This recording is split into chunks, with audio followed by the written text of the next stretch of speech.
మొత్తానికి జూనియర్ ఎన్టీఆర్ స్పందించారు. మామ థ్యాంక్స్ అంటూ పలకరించాడు. అదేంటి ఎవరిని పలకరించాలనుకుంటున్నారా? చంద్రబాబు నాయుడు గారిని పలకరించారు. ఏ వేదికగా అనేది మనతో పాటు సీనియర్ జర్నలిస్ట్ హేమసుందర్ గారు ఉన్నారు. వారిని తెలుసుకుందాం. సార్ నమస్తే. నమస్తే అండి.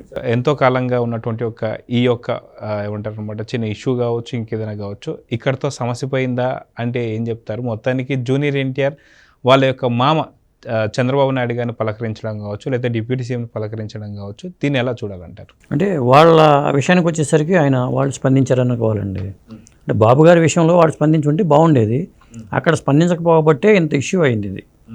ఇప్పుడు ఏంటంటే ఆయన సినిమా, ఆయన హీరోగా నటించిన దేవర సినిమా రిలీజ్ 27 తారీఖు రిలీజు. మరి ఈ సినిమాకి తెలంగాణ నుంచి రేట్లు పెంచుకోవడానికి అనుమతులు వచ్చినాయి, ఏపీ నుంచి రాలేదు. ఈ టైంలోనే స్పందించి ఏపీ గవర్నమెంట్ కూడా రేట్లు పెంచుకోవచ్చని అనుమతి ఇవ్వడం వల్ల ఆ షోలు కూడా పెంచుకోవచ్చు, రోజుకి 5 షోలు దాకా వేసుకోవచ్చు, 5-6 షోలు వేసుకోవచ్చు అని పర్మిషన్ ఇవ్వడం వల్ల కృతజ్ఞతాపూర్వకంగా వీళ్ళు ట్వీట్ చేశారు.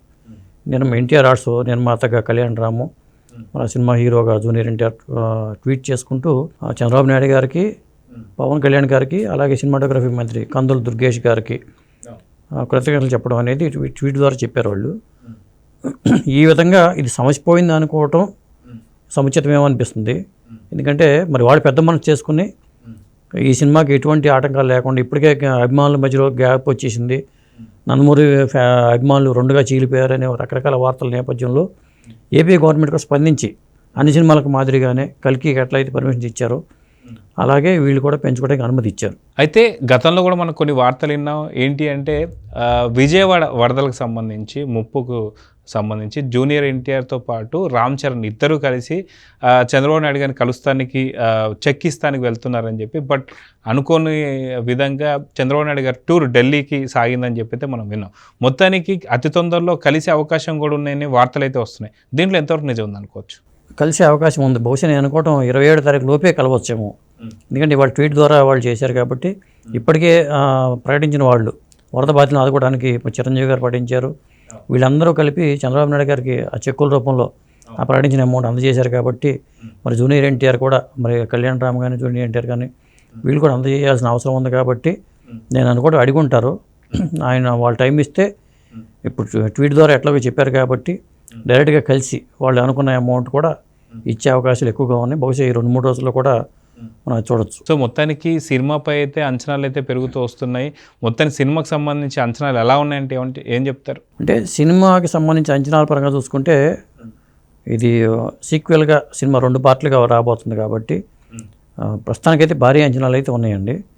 ఎందుకంటే ఒకటి ఆయుధ పూజ నేపథ్యంలో దసరా టైంలోనే ఆయుధ పూజ చేస్తారు. ఆ ఆయుధ పూజని లింకప్ చేసుకుంటూ ఇందులో కథాంశం కూడా ఆయుధాలకు సంబంధించిన ఒక పూజా కార్యక్రమమే మెయిన్ హైలైట్ అవుతుంది. కొరటాల గారి ఇంటర్వ్యూలో కూడా చెప్పుకుంటూ వచ్చారు. కాబట్టి ఇందులో ఫైట్స్, యాక్షన్ సన్నివేశాలకి ఎక్కువ స్కోప్ బాగా ఉంది. పక్కా యాక్షన్ సినిమాగా చూడొచ్చు. కాబట్టి చాలా కాలం తర్వాత వస్తున్న జూనియర్ ఎన్టీఆర్ సినిమా కావటం, మరి బాలీవుడ్ నటుడు సైఫ్ అలీ ఖాన్ కావటం, ఇవన్నీ కూడా సినిమా ప్లస్ పాయింట్స్. పైగా సినిమాకి టికెట్ల రేట్ల విషయంలో కూడా వాళ్ళు మంచిగా, గవర్నమెంట్ అయితే రేట్లు ఎక్కువగానే అనుమతించింది. ఎందుకంటే సింగిల్ స్క్రీన్స్ జిఎస్టీతో కలిపి అప్పర్ క్లాస్కి 110 రూపాయలు అదనంగా పెంచుకునే వెసులుబాటు ఉంది. లోయర్ క్లాస్కి 60 రూపాయలు పెంచుకోవచ్చు. మల్టీప్లెక్స్కి 130 దాకా పెంచుకోవచ్చు. అంటే 375 దాకా వీళ్ళు రేట్లు పెంచుకునే అవకాశాలు కనిపిస్తున్నాయి. అలాగే నైట్ 1 గంటకే షోలు పడే అవకాశాలు ఎక్కువగా ఉన్నాయి. తెలంగాణ గవర్నమెంట్ కూడా అనుమతించింది కాబట్టి నైట్ 1 గంటకే షోలు పడిపోతూ ఉంటాయి. కాబట్టి అభిమానులు అయితే, జూనియర్ ఎన్టీఆర్ అభిమానులు అయితే ఈ సినిమా కోసం బాగా వెయిట్ చేస్తున్నారు. ఒక సినిమా హిట్ అయితే మాత్రం అటు కొరటాలకి ఒక మంచి బ్రేకు, జూనియర్ ఎన్టీఆర్ కూడా. అంటే సింగిల్గా, అంటే రామ్ చరణ్తో కలిసి ట్రిపుల్ ఆర్ చేశారు కాబట్టి చాలా గ్యాప్ తర్వాత మరి సోలోగా ప్రేక్షకుల ముందు రాబోతున్నారు. అయితే గత ప్రభుత్వంలో చూసినట్టుగా సినీ ఇండస్ట్రీ పైన కూడా కక్షపూరిత రాజకీయాలు చేశాయి గత ప్రభుత్వం. ఏదైతే వైఎస్ జగన్మోహన్ రెడ్డికి సంబంధించి ఎవరైతే పవన్ కళ్యాణ్ కావచ్చు, మిగతా వారిపైన కూడా జరగడం చూసాం. కానీ ఇప్పుడు వచ్చినటువంటి ఇది ఒక మంచి ప్రభుత్వం అంటూ ఏదైతే ఒక ట్యాగ్ లైన్ అయితే నడుస్తుందో, దీనికి సంబంధించి మీరేం చెప్తారు? ఇప్పుడు అలాంటి కక్షపూరిత రాజకీయాలు కనిపిస్తున్నాయా సినీ ఇండస్ట్రీ అంటే ఏమని చెప్తారు మీరు? కక్షపూరిత రాజకీయాలు కనిపిస్తే ఈ సినిమా టికెట్లు పెంచుకోవడానికి అవకాశం కల్పించరు. ఎందుకంటే ఇప్పుడున్న మనం భారత్లో చూస్తుంటే ఈ సినిమా విషయంలో కానీ లేదా పుష్ప విషయంలో కానీ రేట్లు పెంపుదలకు అవకాశం ఉండదు. ఇప్పుడు జూనియర్ ఎన్టీఆర్ సినిమా దేవరకి రేట్లు పెంపుదలకి గవర్నమెంట్ అనుమతించిందంటేనే ఇది మంచి ప్రభుత్వం అని చెప్పుకోవాలనేది ఇక్కడ ఒక మెట్టు వాళ్ళు ముందుకు వచ్చారు. అలాగే ఈ సినిమాకి పెంచారంటేనే రేపు ఖచ్చితంగా పుష్ప విషయంలోనో లేకపోతే గేమ్ చేంజర్ విషయంలో 2 సినిమాలు ఉన్నాయి డిసెంబర్లో, 2 పెద్ద సినిమాలే. ఇక్కడ రేట్ల పెంపుదల విషయంలో చిన్న సినిమాలకి ఏంటంటే ఆ చిన్న సినిమాలకి అయితే అనుమతి ఇవ్వట్లా. ఇంత బడ్జెట్ దాటితే మీరు పెద్ద సినిమాగా మీరు చెప్పుకోగలిగితే దానికి ఒక విధానం పాటిస్తుంది గవర్నమెంట్. అందుకోసం అందులో భాగంగానే ఈ సినిమాకి అనుమతి ఇచ్చారు, అంతకుముందు కలికి అనుమతి ఇచ్చారు. ఇలా పెద్ద సినిమాలు ఏవైతే ఉన్నాయో అన్నిటికీ రేట్లు పెంచుకోవడానికి కానీ షోలు పెంచుకోవడానికి కానీ పర్మిషన్స్ వస్తున్నాయి.